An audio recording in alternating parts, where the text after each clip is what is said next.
There is one human experience that I'm fairly confident is common to each one of us who are sitting in this church today and joining us online, and it's the experience of desire. We could say that to be human is to desire. We mightn't always be aware of it, but desire is constantly stirring within us at many different levels of our humanity. If I asked you what you are desiring now, some of you might say, look, Father Dan, I'm just really, really hungering for a Big Mac right now. I love a Big Mac or a nice cold beer. Maybe it's a bit early for a cold beer. Never for you, Jeffrey, no. I really desire a holiday at the beach. Now, that's one level of desire, perfectly okay. Others of you, though, might talk about different level of desire. You might say, look, what I really want, what I'm really desiring is connection, is intimacy, or a sense of meaning and purpose in my life, a different level of desire, right? And then, of course, there are those desires that are kind of operating deep down. We're not even conscious of them, right? That, like our desire for security, for acceptance, for affirmation. The list goes on and on. In one sense, our desires are quite mysterious. They come and they go, don't they? They change over time. Sometimes our desires totally consume us. And sometimes they just sort of operate in the background. We don't even realize. Sometimes our desires bring out the very best in us. And sometimes they bring out the worst, right? But despite the mystery, we can be confident that desires are essentially good because God also desires. Did you know that? The scriptures are basically the story of God's desire for relationship with humanity, and Jesus is the manifestation, the embodiment of that desire in the heart of God. The saints help us to recognize that our desires are actually our deepest desires, are a reflection of God's desires for us. Even though we don't always express our desires in healthy ways, do we? But despite that, they are fundamentally a sign of God at work in our life. God leads us forward through our deep desires. They serve a very important purpose, and so we need to pay attention to them, right? Now, today's readings, and especially the Psalm, remind us of what it is that God desires for us more than anything else. If you ever think to yourself, God, what am I here for? What do you want for me? Well, here's the answer today. I'll give it to you in one word. It is to flourish. That's God's deepest desire for you, to flourish. Shine on the world like bright stars, St. Paul says today in our gospel acclamation. Jesus, he made God's desire for us so clear. Remember in John's gospel, he says, I have come so that you might have life and have it to the full. I send you out, Jesus says, to go and bear fruit that will last. God's desire for us is to flourish, to bring our very best to the world. To be like this tree that we heard of in the Psalm today that keeps bearing fruit, that remains green, full of sap, even in its old age. It's an image that God gives us to try and help us to recognize his heart for us, that we would continue flourishing, bearing good fruit in season and out of season, when we're young, when we're old. Biblical wisdom assures us that the way to flourishing is also the way to true happiness, which of course is God's heart for each one of us. It seems to me that as humans, we resonate with this desire of God. God's desire is our desire. Deep down, we want to flourish. We want to. We want to grow in kindness and care and compassion. We want to be generous. We want to bring our passion and we want to bring our unique gifting to the world. We want to make a difference with our lives. We want to be a model examples of peace and of hope. to others around us. But at the same time, for many of us, perhaps for most of us, these good, holy desires are in conflict. You ever notice that within yourself? Psychologically, spiritually, emotionally, there is a battle going on within us, whether we realise it or not. We battle constantly against unhelpful thoughts about ourselves and about God and about others. We battle against all kinds of fears, some rational fears, but some very irrational fears. We battle against our own sin, those attitudes and those behaviours within us that turn us away from God. We battle against our guilt and our shame. We battle against those deep and sometimes hidden beliefs that we do not deserve to flourish, that we don't deserve good things. Anyone resonate? This has perhaps been the greatest ongoing struggle for me personally in my own life. There is a fight within me. On one hand, there is this deep desire to do something beautiful with my life, to bring my gifting and my unique self forward into the world, to release it into the world. But on the other hand, I'm also conscious of those thoughts and those deep beliefs that want to sabotage that want to convince me why I can't do it, why I shouldn't do it, why I don't deserve it, why it's not for me, maybe for others, but not me. This has got to be one of the key battles that we face as humans, whether we realise it or not. And unfortunately, it seems to cause many people to lose heart.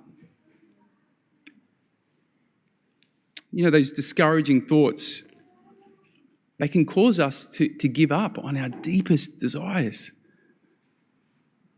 They stop us from pursuing a truly fruitful and meaningful life. They cause us to lose the spark in our eyes. You know, our hearts grow cold. And instead, we kind of resign just to living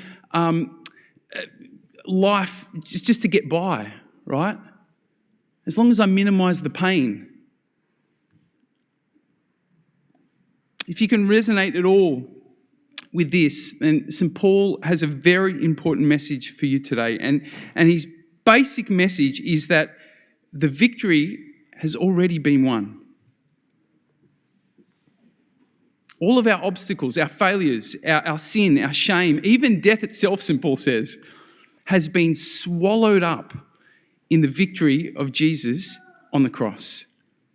Now, the obstacles might still be there. The thoughts, the regrets, the failures, it might all still be there, the circumstances of our life. But what Paul is getting at here is that Jesus, through his death and resurrection, has taken the sting out of them. They don't have to have that power over us anymore. And so today he finishes by saying, never give in then. Never admit defeat. Keep pursuing your deepest desires. Keep following what the Lord is calling you to do with your life. Never admit defeat. What St. Paul is especially highlighting here is that true flourishing does not depend on our circumstances changing. What really matters is the condition of our heart.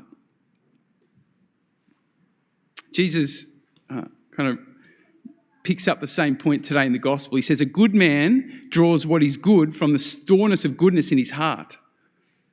A bad man draws what is bad from the store of badness in his heart.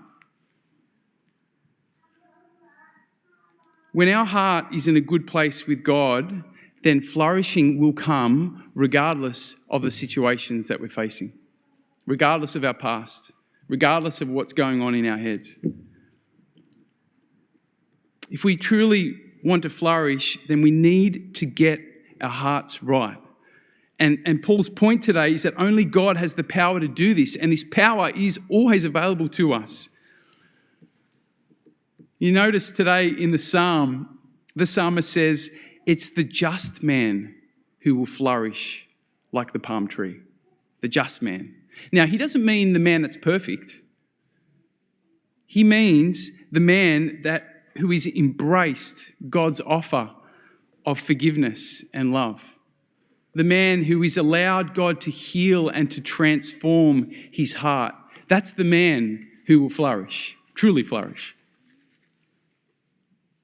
You see, flourishing always begins with allowing God into our heart, into the deepest center of our being, allowing God to see us as we truly are. And most importantly, allowing God to love us. This is the most basic practice of the Christian life, something that we need to come back to time and time again. When was the last time that you just sat without thinking about anything, without doing anything, just allowed Jesus to love you? Nothing can be more important than that. Nothing. Here's what I believe is the great secret to true flourishing. It doesn't come from doing things perfectly, it doesn't come from all the knowledge, but the secret to true flourishing is to hear the voice of the Father deep in your heart. Once you hear that voice, you can't help but flourish. You know, that voice of mercy? The voice that assures us that we are okay, that we are acceptable. Once you hear that voice, you can never see yourself the same again. That voice that is constantly reminding us, hey Dan, hey Matt, hey Jeff, you are good. Your desires are good. You're worthy of good things, and I want you to flourish. I give you permission to put your best foot forward. Yeah, I see your sin, I see your weakness, I see all the stuff that's going on in your life, but I give you permission to flourish. You know, nothing has impacted my life like hearing those words, like receiving that permission deep in my heart. It is the ultimate source for me of confidence and freedom. It is the greatest motivation for me to put my best foot forward, to live my best life. That voice of the Father saying, you are good and I want you to flourish. I want you. It's my desire for you. I want to make one final point. In the gospel today, Jesus says, why do you observe the splinter in your brother's eye and never notice the plank in your own? Now, we know exactly what Jesus is talking about, don't we? That tendency to judge others is a very common human behaviour. But what I think we don't always realise is where that comes from. In most cases, I want to suggest, we don't judge others because we're nasty or because we're evil. We judge others because we're frustrated. And we're frustrated because we know we're not living to our potential. We're not flourishing. We're unhappy. And so to compensate, what we do is we start to notice the speck in other people's eye, right? We bring others down a little bit to help us to feel a little bit better about ourselves and the fact that we're not really living our best lives. The best way to stop judging others is not simply to control your thoughts and to stop doing it. The best way is to pursue your deepest desires, is to flourish. When we start to truly flourish, something extraordinary happens. We discover a sense of rightness and peace with our life. And suddenly we'll notice that we've lost that need to compare ourselves, to judge others, to bring others down. In fact, the opposite will start to happen. As we flourish, as we discover the peace and the security and the happiness in all that, we'll find a desire and a freedom to want to help others to flourish.